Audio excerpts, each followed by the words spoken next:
নমস্কার বন্ধুরা, ইতিহাসের ইতিকথার নতুন পর্বে আপনাদের সকলকে স্বাগত। চৈত্র মাসের পূর্ণিমা তিথি, চৈত্র শুক্লা পূর্ণিমা তিথিতে অনুষ্ঠিত হয় হনুমান জয়ন্তী। বজরংবলী, সংকটমোচন, অঞ্জনীপুত্র, পবনপুত্র হনুমানজির জন্মতিথি। রাম ভক্ত হনুমানজি রামায়ণের অন্যতম প্রধান চরিত্র। বলা হয় হনুমানজি ভগবান শ্রী মহাদেবের রূপ ছিলেন।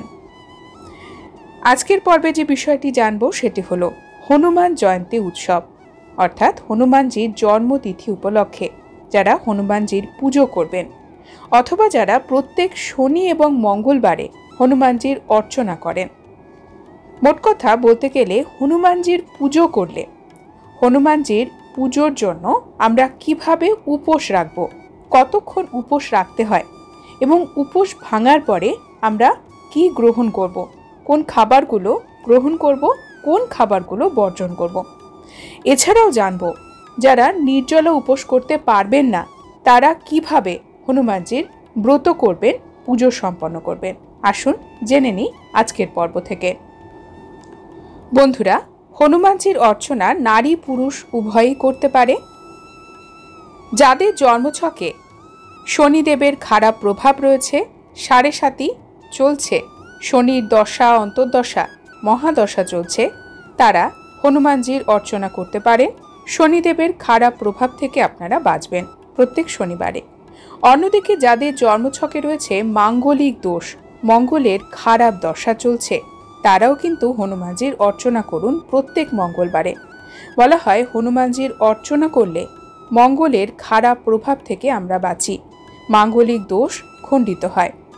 এছাড়াও মনের ভয় ভীতি দূর করার জন্য, শত্রু নাশের জন্য, যে কোনো ধরনের ইচ্ছা পূর্তির জন্য হনুমানজির অর্চনা করা হয়।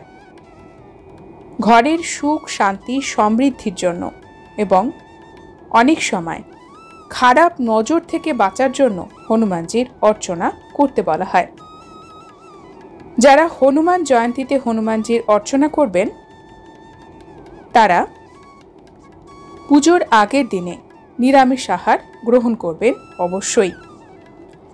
হনুমান জয়ন্তীর দিনে ব্রহ্ম মুহূর্তে ঘুম থেকে উঠতে হয়, অর্থাৎ সূর্যোদয়ের 45 মিনিট আগে ঘুম থেকে উঠে স্নান সেরে পুজোর সংকল্প নিতে হবে। হাতে গঙ্গা জল এবং অক্ষত নিয়ে, গঙ্গা জলের অভাবে আপনারা পরিষ্কার জলও নিতে পারেন। এই দিনে যতটা সম্ভব লাল অথবা গেরুয়া রঙের বস্ত্র পরার চেষ্টা করবেন। যদি আপনাদের কাছে না থাকে অন্য রঙের বস্ত্র পরতে পারেন, তবে কালো রঙের বস্ত্র বর্জন করবেন।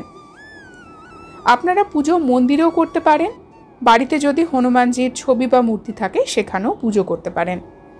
হনুমানজির পুজোর উপর সাধারণত সূর্য উদয় থেকে চন্দ্র উদয় পর্যন্ত, অর্থাৎ 12 ঘন্টার হয়। প্রদোষকালে হনুমানজির পুজো সম্পন্ন করে ভক্তরা প্রসাদ গ্রহণ করে উপোস ভঙ্গ করেন। যাদের পক্ষে 12 ঘন্টার উপোস রাখা সম্ভব নয় তারা দুধ থেকে তৈরি খাবার গ্রহণ করতে পারেন। এই দিনে নোনতা জাতীয় খাবার গ্রহণ নিষিদ্ধ। যে কোনো ধরনের আমিষ জাতীয় খাবার গ্রহণ করবেন না। পেঁয়াজ রসুনের ব্যবহার করবেন না। মাছ মাংস ডিম ছোবেন না। এছাড়াও যারা মাদক জাতীয় দ্রব্যের সেবন করেন তারা হনুমান জয়ন্তীর দিনে পুজো করলে, উপোস রাখলে কখনোই করবেন না। এতে কিন্তু আপনাদের পুজো বিফলে যাবে। পুজো গ্রহণ করবেন না হনুমানজি অত্যন্ত ক্রুদ্ধ হন এই সকল বিরুদ্ধ আচরণে। সম্পূর্ণভাবে সাত্ত্বিক জীবন ধারণ করার চেষ্টা করবেন। এছাড়াও যারা সন্ধেবেলা পুজো করতে পারবেন না তারা সকাল 9টার মধ্যে পুজো করার চেষ্টা করবেন। এই দিনে হনুমান চালিসা অবশ্যই পাঠ করবেন। নির্জলা উপোস যারা রাখবেন বা যে কোনো যারা নির্জলা উপোস রাখতে পারবেন না তারাও সারাদিনে দুধ জাতীয় খাবারের সাথে সাথে আপনারা ফল খেতে পারেন। কলা, আপেল, আঙ্গুর, এই সময় যে সকল ফল পাওয়া যায় ঋতুকালীন ফল, সেগুলো আপনারা গ্রহণ করতে পারেন। এছাড়াও আপনারা মাখানা খেতে পারেন সাবুদানা। কুট্টুর আটা অর্থাৎ জল সিঙ্গারার আটা দিয়ে আপনারা পরোটা তৈরি করেও খেতে পারেন। তার সাথে নিরামিষ তরকারি রান্না করে অবশ্যই খান। কিন্তু হনুমান জয়ন্তীর দিনে খাবার রান্না করার জন্য যে লবণ ব্যবহার করবেন সেটি কিন্তু সাদা লবণ হবে না, সৈন্দক লবণ বা শিলা লবণ হবে। কারণ যে আয়োডিন লবণ আমরা ব্যবহার করি সেটি কিন্তু সাত্ত্বিক নয়, এটি রিফাইন করা লবণ। এই কারণে এই লবণ বর্জনীয়। এছাড়াও এই দিনে আপনারা সরাসরি ফলের রস খেতে পারেন, কিন্তু প্যাকেট জাতীয় ফ্রুট জুস বর্জন করবেন, কারণ এটিও সাত্ত্বিকভাবে তৈরি হয় না। তাই খাবারে সম্পূর্ণ সাত্ত্বিক আহার গ্রহণ করার চেষ্টা করুন। উপোস ভঙ্গ করার পরে আপনারা প্রথমে যে প্রসাদ গ্রহণ করবেন সেটি হলো গুড় এবং ছোলা। হনুমানজির ভোগের প্রধান প্রসাদ গুড় এবং ছোলা। এই ছোলা কিন্তু জলে ভেজানো ছোলা এবং তার সাথে গুড়। তারপরে আপনারা অন্যান্য খাবার গ্রহণ করতে পারেন। হনুমানজিকে যে ভোগ দেবেন সেই ভোগও প্রসাদ হিসেবে গ্রহণ করুন। হনুমানজির ভোগের মধ্যে লাড্ডু কিন্তু হনুমানজি অত্যন্ত পছন্দ করেন। লাড্ডু হনুমানজিকে দিতে পারেন, বেসনের লাড্ডু, এছাড়াও বুন্দি, রায়তা, জিলেপি, আমিত্তি বা অমৃতি, এটিও কিন্তু হনুমানজির পুজোর প্রসাদে দেওয়া হয়। যে কোনো ধরনের মিষ্টি, রসগোল্লা সেটাও হনুমানজিকে দিতে পারেন। এছাড়াও সন্দেশও হনুমানজির পুজোতে আপনারা দিতে পারেন এবং সেটি পুজোর শেষে প্রসাদ হিসেবে গ্রহণ করতে পারেন। প্রসাদ সকলের মধ্যে বিতরণ করে নিজে গ্রহণ করবেন।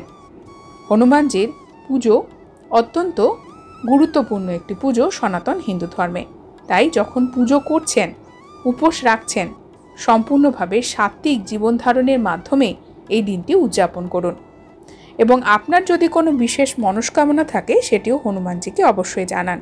এই দিনে হনুমান চালিসা পাঠ করুন। বন্ধুরা, আজকের পর্ব এই পর্যন্তই। পরবর্তী পর্বে নতুন একটি বিষয় নিয়ে আপনাদের সঙ্গে কথা হবে। ততক্ষণ সকলে সুস্থ থাকুন, ভালো থাকুন। আর পুরো ভিডিওটি দেখার জন্য আপনাদের অসংখ্য ধন্যবাদ।